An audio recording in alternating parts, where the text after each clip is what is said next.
ស្ដីបងប្អូនវីដេអូនេះគ្រូលើកយកពិសោធន៍ពាក់ព័ន្ធជាមួយនឹងកម្មវិធី PET ណាដើម្បីឲ្យបងប្អូន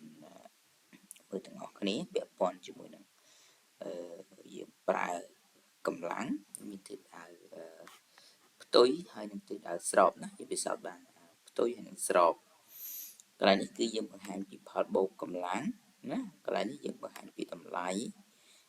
កន្លែងនេះយើងអាចបង្ហាញពីល្បឿនណាសម្រាប់លោកគ្រូអ្នកគ្រូដែលគាត់ពិសោធន៍ណាយើងអាចប្រើកម្មវិធីនេះជំនួយក្នុងការសិក្សារបស់យើងបានដែរណាអូខេឥឡូវខ្ញុំដាក់មនុស្សម្នាក់ណាអូខេតែមានកម្លាំង150 ញូតុនកម្លាំង150 ញូតុនបន្តមកទៀតណាអូខេ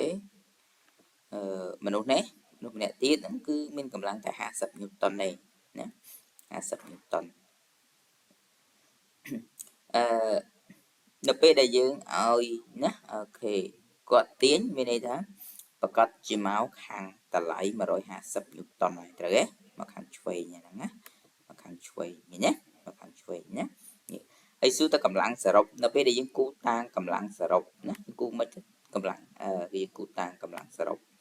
នេះណាមានន័យថាយើងកាត់នេះប្រវែងប៉ុណ្នេះណាអូខេប្រវែងប៉ុណ្ណាខ្ញុំលុបចោលសិនប្រវែងណានេះវាគូតាំងកម្លាំងណាខ្ញុំសុំគូសាថ្មីវាអត់មូលណាគូសាថ្មីបាទវានេះអូខេមានយើងកាត់ចោលប្រវែងរបស់វាហ្នឹងគឺប៉ុណ្ណឹងណាយើងកាត់ចោលប្រវែងប៉ុណ្ណឹង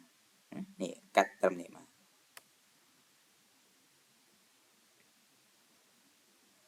ខ្ញុំប្រវែងយើងត្រូវកាត់ចោលណាអូខេកាត់ចោលអូខេអានឹងអស់ហើយនឹងករណីទិសដៅផ្ទុយគ្នាណាករណីហ្នឹងគឺកម្លាំងទិសដៅផ្ទុយគ្នាណាទិសដៅផ្ទុយគ្នាអញ្ចឹងប្រវែងដែលយើងយកទៅគូណាប្រវែងសរុបកម្លាំងដែលនៅសល់ហ្នឹងណានេះគឺប្រវែងប៉ុណ្ណឹងនេះដែលគូមកខាងឆ្វេងអាហ្នឹងសម្រាប់ទិសដៅផ្ទុយគ្នាណាដែលយើងប្រើរូបមន្តเนาะ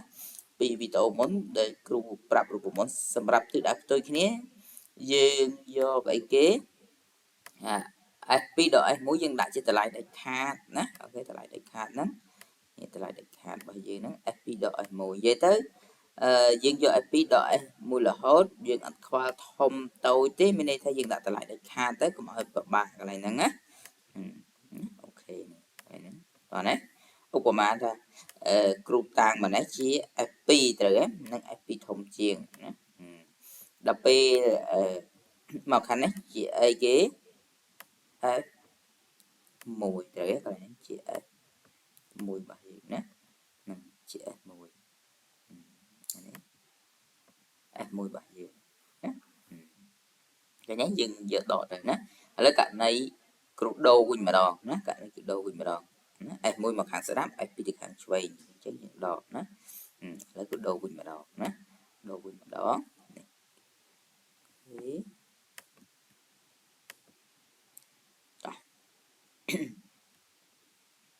គ្រូដាក់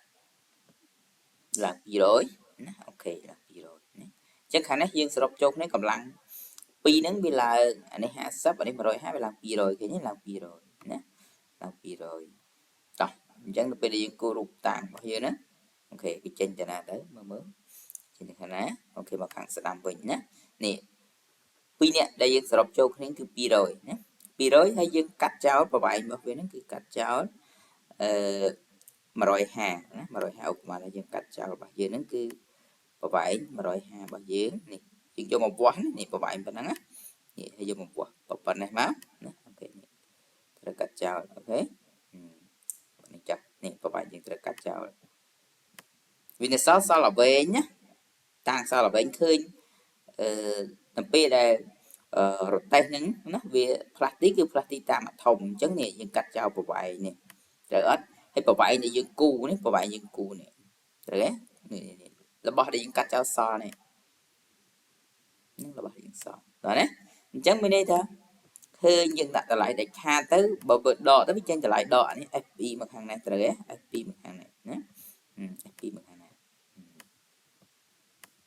này F10 một hàng này dựng đỏ tới khi đỏ tái đã bên chân trở lại để kha nè nếu như hạn lại để kha trên máu cực bột là đại lại nè trên máu cực bột là đại ok nè xemรับdương rô cầm láng hai dương cú tan cầm láng bí để miền tây đại tôi kia nó xemรับtừ đại bí tôi kia tỏ lấy dương tờ rô này bên mà đó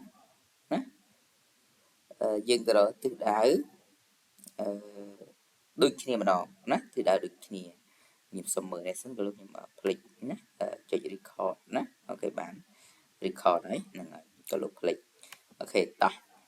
và thọ tới click record của mà khác về tỏ tiết lấy nhôm đi dây bị từ đại đôi kia bên mà đó nè từ đại đôi kia lấy nhôm vô thằng tranh mà đó nè ok bị nè ok sát máy ok nè chắc là nó nè ok mà sát máy vậy đó cầm lăng bao nhiêu nè ok ní mà rồi hà nè cho nên chính mà rồi hà nè trắng bây giờ time nè time hà sắp tiết nè hà sắp tiết Obama là cruiser của bạn hà sắp bị bay con chứ nè cruiser hà sắp bay con ok bay con hay đọc p cruise time cầm lăng mau mũi tiết cầm lăng này sum nè ok sum of four này nè focus mình đây ta dương trân cu tang viên nắng ở bên chừng môn hai bên nhấn Obama ra nếu mà bà lọt nó cứ ha sắp ở đây mà rồi ha nè cho pi rồi dương time ở đây nè cật này bay cật nó cứ mà rồi ha nè cho bờ sân cho cột time nè cột time mùi tiết cho nè cột time mùi tiết cho này time nè ok thế nhé về chừng môn bao giờ nó cứ mà kala thì để trời mà kratit lại nè toàn từ vậy lại nè ok về chừng môn mà kratit nè anh ấy cứ quạt smart á nè ta có bật về chừng môn nó cứ môn mà krat bao nhiêu cứ trăm này nè ok lúc này cho krat bao nhiêu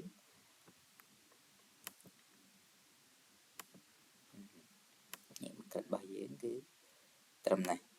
đặc biệt lại mất lên mà kratit chứ cái nhé nhưng cô tặng ở việc xong rung cho mua những đầm lại rồi nè nó sẽรับកម្លាំង2ទិសដៅស្របគ្នាត្រូវមានន័យថាកម្លាំងថ្មីហ្នឹងកើនឡើងជាងកម្លាំងមុនហើយរបៀបណានេះគឺរបៀបគូតាំងកម្លាំងតើគឺនិយាយគូតាំងកម្លាំងបើសិនជាវារងកម្លាំង2មានទិសដៅដូចគ្នាមានន័យថាកម្លាំងសរុបយើងត្រូវបូកគ្នាហើយរបៀបគូតាំងកម្លាំងហ្នឹងនេះយើងគូណាឲ្យសមជាមួយតម្លៃឧបមាថាមួយក្រិតហ្នឹងយើងយក50ត្រូវទេអញ្ចឹងមានន័យថាបើយើងបន្ថែមឧបមាថាមួយក្រិតមិញគ្រូឧទាហរណ៍ថាគ្រូយក50ត្រូវទេអញ្ចឹងបន្ថែមម្នាក់ទៀតមិន50អញ្ចឹងមិនថែមមួយក្រិតទៀតតោះណាមានន័យថាមួយក្រិតហ្នឹងយើងអាចយកទៅតាមតម្លៃជាក់ស្ដែងមិនមែនថាមួយក្រិតហ្នឹងយក50ដូចគ្រូរហូតទេអ្នកទាំងអស់នេះមួយក្រិតហ្នឹងចង់យក100ក៏បានណាចង់យក1 Newton ក៏បាន2 Newton ក៏បានស្រេចនឹងយើងយកតាមក្រិតមើលទៅលើតម្លៃហ្នឹងមើលទៅលើតម្លៃចង់គឺនិយាយអញ្ចឹងបានយើងបានរូបមន្តសម្រាប់ទិសដៅដូចគ្នាណាយើងគិតជាតម្លៃយើងអត់និយាយវិទើទេគឺយើងប្រើរូបមន្តបើសិនជាលក្ខខណ្ឌវាដូចគ្នាមកស្ដាប់ទាំងអស់គ្នាទៅឆ្វេងទាំងអស់គ្នាយើងយកវាបូកគ្នាហ្នឹងណាយកវាបូកគ្នាណាដល់ពេលផ្ទុយគ្នាណាផ្ទុយគ្នារបស់យើងហ្នឹងគឺ f ណា2ដក f 1ណា f 2ដក f 1ណាអូខេសម្រាប់កម្លាំងផ្ទុយគ្នាហើយនឹងស្របគ្នាណាអញ្ចឹងវីដេអូរបស់យើងគឺតែប៉ុណ្្នឹងទេណាអូខេលុបនេះចោលអញ្ចឹងគឺវីដេអូគឺចប់តែប៉ុណ្្នឹងអរគុណច្រើនបងប្អូនណាអូខេតការងារទៀត